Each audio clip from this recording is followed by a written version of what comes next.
I think it's time to move to a next topic because this is the problem. This is why we are here.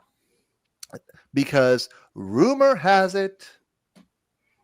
MCU getting cold feet with the Russo brothers. Now, I want to add context to this because the other day, go and pull it up, Phil. You know which one I'm Oh, talking about. The one I posted. sure. You know what I'm talking about. Absolutely. Pop it. Absolutely. All right.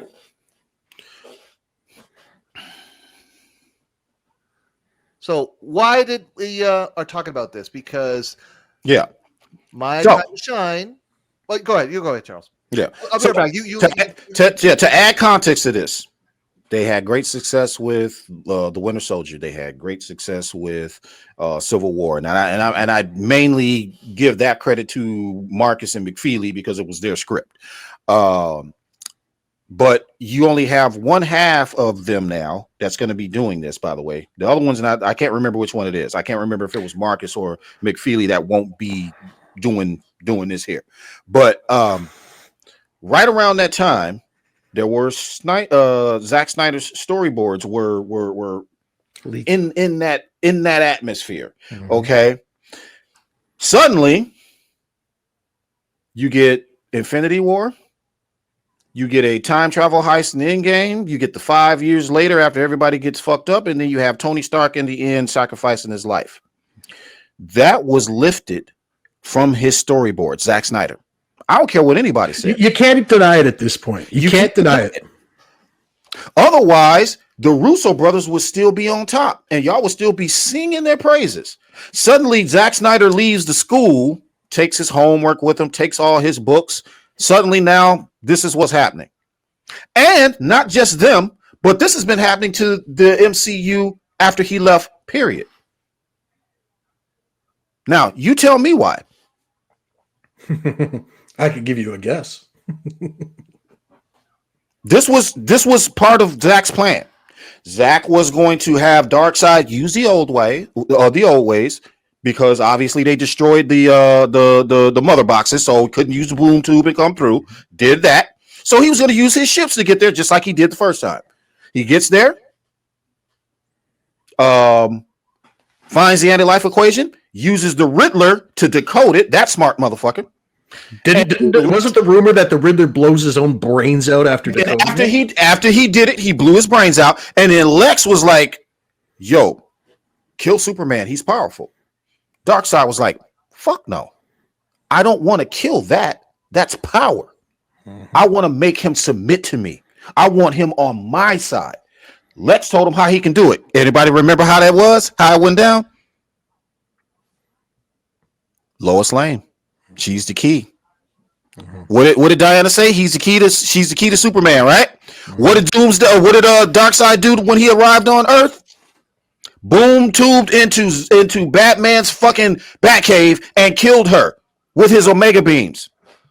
Superman arrived and he gave himself over to the anti-life equation just like that. He wasn't evil. People keep saying that. He wasn't evil. Imagine seeing somebody that happens to somebody that you care about deeply in front of you. You have no hope. No, he was under Darkseid's influence. No desire. Darkseid laid his hand on his shoulder, and guess what? Took over. And used Superman as a de facto dictator to run the planet. But I just think it's funny, Charles, because it's like when somebody doesn't have somebody else's homework to copy anymore, all of a sudden their own work has to stand on its own. And that's the problem. That goes to show you, this alone shows you the talent behind Zack Snyder. Say what you want about Rebel Moon, the numbers don't lie. Say what you want about Army of the Dead, the numbers don't lie. He brings a unique perspective to what he does, and he puts his all into it. So, back to the Russo brothers. MCU getting cold feet about their best boys, their two best boys that ran MCU, that ran that first phase and that second phase and that third phase. It wasn't cheap to get him back with RDJ, because how much did they have to spend? Like around 90 million, I believe, to get RDJ back. Just for RDJ? And I don't know how. I think was it just for RDJ or also for the Russos? I don't know. But bottom line is, and listen, I've been hearing that some people have liked the new movie, The Electric State, and that's fine. But here's the thing: what Charles said, whose fucking homework are they going to copy now? Because, and it's funny because I would love Robert Meyer fucking Burnett to explain the storyboard right here. What is what we're seeing right here? The Russos are reportedly getting $80 million to direct the upcoming Avengers Doomsday. $80 million. Okay. Yeah. And 90 for RDJ. So that's, how much is that? Actually, RDJ is That's, actually $100 million. Okay. Oh, well, there you go. So $180 million for 2 films. And that's besides everything else. That's besides production budget. That's besides marketing. That's besides everything else. Already almost 200 million right there. Before a camera even starts rolling, guys, $200 million. Oh, look at this. In order to get RDJ, they had to get the Russo Brothers back. That was in RDJ's clause. So pretty much RDJ asked for the Russo Brothers.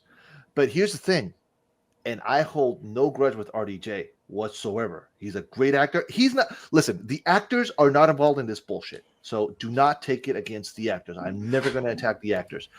I am going to attack their bosses. Because again, RDJ is worth the money. Don't get me wrong. After Oppenheimer, give the man whatever the fuck he asks for. But don't blame RDJ if Avengers fails, because it's not on him. Same thing with Superman Returns. Brandon Ruff, I like Brandon Ruff. Hell, when they brought him back in Legends of Tomorrow as Kingdom Come Superman, I was like, fuck yeah. But again, He did that when he flew off from the planet and did that thing. Perfect. Mm-hmm. Yeah. Perfect. So it's not the actors' fault here. So we're never, us as fans, we will never take it out on the actors. Now, if actors start talking shit at us, the fans, well, then the gloves are off. And I'm pretty sure that already happened. But that already happened once with Shazam. What was his name? Oh, Zachary Levi. Yes. Yeah. Yes. So the example's been set. Mm-hmm.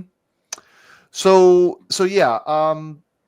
Again, maybe the movie. I haven't seen the Electro. I have no interest in watching it because that one's with Millie Brown, whatever her name is. Millie Bobby Brown and Millie Chris Bobby Pratt. Brown. Yeah. And Chris Pratt. Listen, actors are hired to perform, but they're given a script, and they have to follow said script. And if that said script sucks, don't put it on the actors. Put it on the people who wrote it, the people who directed it, the people who produced it.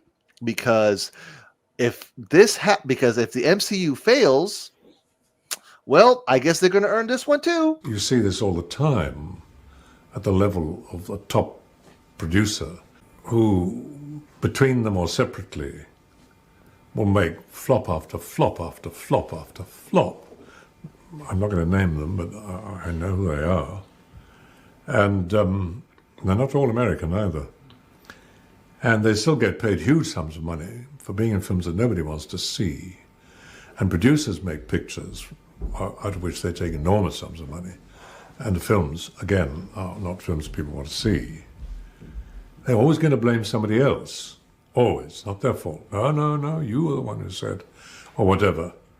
And there's a word for that. It's called upward failure. You see it all the time. I want to highlight something he said real quick. He said, again, these are films that nobody wants to see. Again, these are films that nobody wants to see. This is a prime example of a corporate studio doing what they want to do, damn what the people who give them the money say, because they want to copy somebody else. Now, something else I pointed out. Imagine you got a hankering for whatever your favorite whatever is. You're hungry. They tore that down. When you start driving up and down the block, all you see is Wendy's or McDonald's or Burger King or Taco Bell, whatever your flavor is, whatever or should I say your non-flavor is. And that's all you see on both sides of the road, every block you drive. I made a comment about this. Dark Horse Image, Valiant. Those are some of the more mature, and there's some other ones like some gothic ones and Dracula, they get deep and dark. You're telling me that do you want to see humor and goofy shit in that type of writing and that type of storytelling? Why would I want to drive up and down the block looking at the same restaurants? Mm-hmm. Why would I want to do that? No options. Why would I not want to have options for myself? Just ask a simple, this is a basic question. It has nothing to do really with CBM or anything like that. Ask yourself that basic question.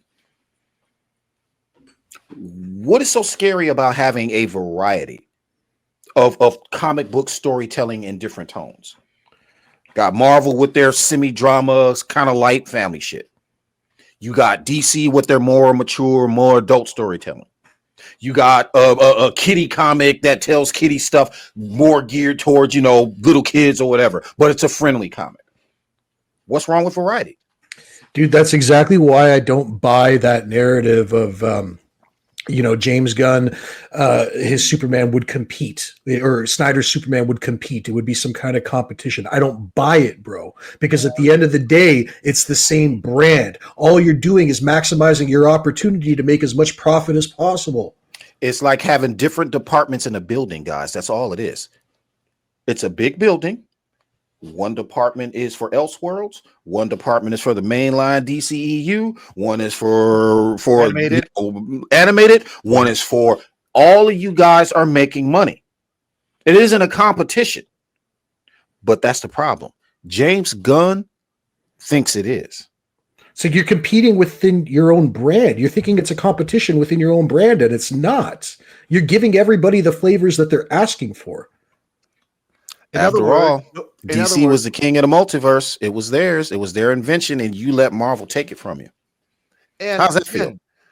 It's basically what we're saying is you can have a version for the kiddies and a version for the adults. Why do you think HBO fucking exists?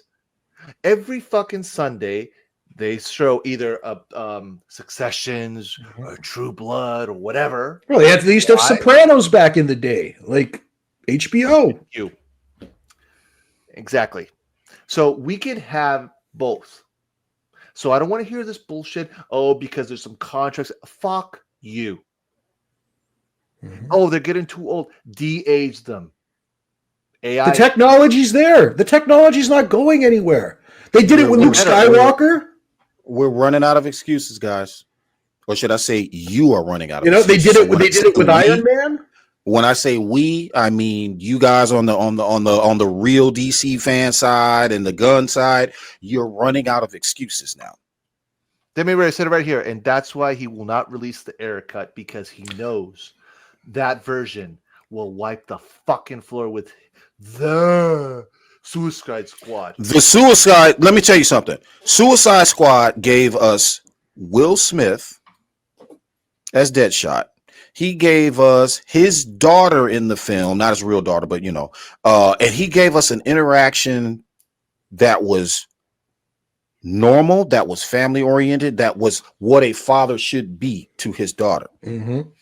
James Gunn's Suicide Squad, we got Bloodsport, and we got his daughter yelling at him while he's in prison back and forth. Fuck you, no, fuck you, fuck you, no, fuck you. Literally, you almost did it word for word there, Charles. Bravo storytelling there. Bravo writing there. Oh, that's compelling. That's hard-hitting shit. And you wonder why they canceled all the pre-sales of Bloodsport, because that's immature ass James Gunn. And this is the type of shit that tickles y'all. I mean, just tickles you pink. How is that cinema? How is fuck you? No, fuck you. No, fuck you. Taser face. Taser face. Oh, but he's cooking, right? And also, I don't care if y'all scared to be adults. I don't care if y'all scared to be adults. I think you're children. I think you're whiny little 50, 60-year-old bitches who need to grow up pull your fucking pants up, be a man or a woman, whatever it is, and realize you live in the real world. That's what you first need to do. Because it sounds like your mama and your daddy ain't doing a good job at showing you that. Grow up. 78 Superman was when I was this little, when I was here. I'm a grown ass man now. I want to see different types of storytelling. I want to see all types of storytelling. That's how theater and all this other kind of shit began. That's how this whole thing with Hollywood started. That's what I want to see. Why am I giving my money away to see a Superman rendition that is nothing more than another Guardians of the Galaxy film? Sell it to me. Why do I want to see that? Can't sell that to me because that is not what I want to see. Yeah, there's a sliver of y'all that wants to see it. You immature crybabies who like to wear your feety pajamas and your helmets and your capes and shit like that. Fantasizing about Lois's pink panties. Fantasizing about Lois pink panties. Looking at you, Robert Meyer Burnett. But hey, Robert, if you want to see this, 60 years old, bro. Who? If you want to see that, Robert, on July 11th, you're going to get that. Have fun. Enjoy it. That shit is going to flop. You know that. I know that. All of us know that. Dude, he's just wondering if they make him in Depend size for him. I like to welcome everybody to the Lethal Geeks podcast and on to X Twitter, but I swear to fucking God, y'all keep coming in my threads, man, talking shit. I'm going to talk to you like I'm your daddy. And I'm going to do it all the time. And he's going to...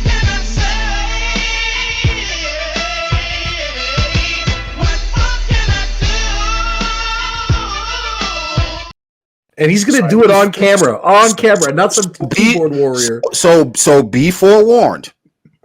I ain't keyboard warden. You can see my fucking face and you can look into my eyes. You know what I look like. If you want to come down here and whoop my ass, you're certainly welcome to try. Otherwise, stay the fuck off my threads and stay the fuck off the Lethal Geeks with that bullshit. Because if you come in there, I'm going to chop your ass up and then I'm going to send you on your way. And I'm going to keep doing it until you get the point. We are here for everybody, but if you don't want to be a part of this shit, get the fuck on out and stay off our threads. We don't have time for that immature bullshit, Robert Meyer Burnett. We don't have time for that immature bullshit, Jody's Corner. We don't have time for that immature bullshit, Truth 31. We don't have time for that bullshit. Matthew Day. We don't get paid to do this shit. We are here for a cause, for a reason, and we believe in it. And that makes us more dangerous.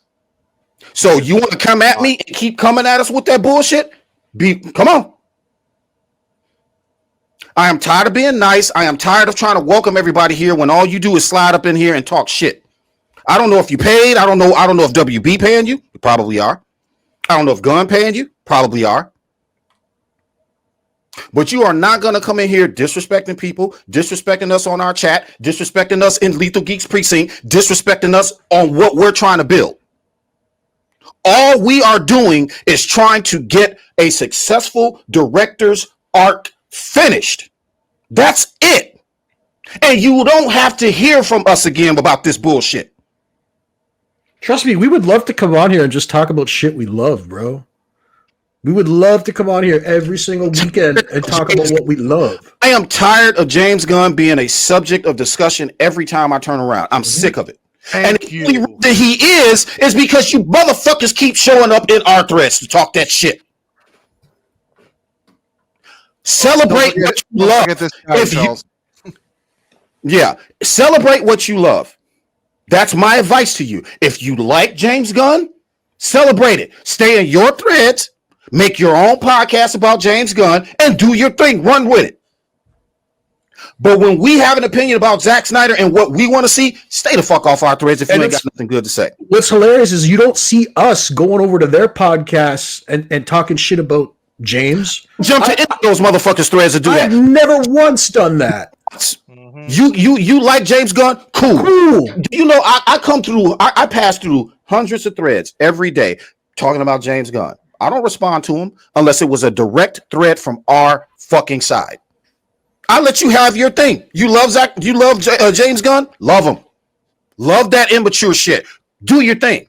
But don't dare come over here and say the Snyderverse is dead. And then talking about his daughter or talking about his family. I bet you wouldn't say that bullshit in real life, would you? Or to his face. You would get knocked the fuck out. Real shit. That's the problem. Too many people in this generation don't even know what it's like to get knocked the fuck out. They've never experienced it. And listen, honestly, if this shit keeps going, people are going to learn. I am disappointed that these older folks should know better, like Robert Meyer Burnett, and he's become a keyboard warrior himself. I'm not hiding behind my keyboard. I'm not hiding behind some faceless avatar. If you want to come in here and talk about geek shit, comic shit, movies, TV shows, whatever the fuck you want to talk about, if it's in this atmosphere, we can talk about it. But if you can't be mature, if you can't be an adult, if you can't stop lying, then don't come in here. Stay off of our threads. Let us do our thing. Because if you keep coming at us, I'm going to keep coming at you. And again, it ain't Rocks. I'm going to tell you right now, I'm going to relieve them of that responsibility. It's not Mr. Leo Gets Rock Talks. It's not Phil. It's not Sergeant Riggs. It's me that you're going to be dealing with. Because it's been me the whole time you've been dealing with. So everything that you see in those threads has been me. You want to fucking do something about it? Come do something about it. Or stay the fuck out of my threads. I fucking love it, Charles. And let me do my thing. And let us do our thing. And let us have what the fuck we want. Otherwise, I'm not going to stop. I'm going to find out. I'm going to go to your fucking pages. I'm going to call your asses out. And I'm going to talk to you like your daddy and spank you like your daddy until you've had enough. Until you learn the responsibilities of what an adult should be.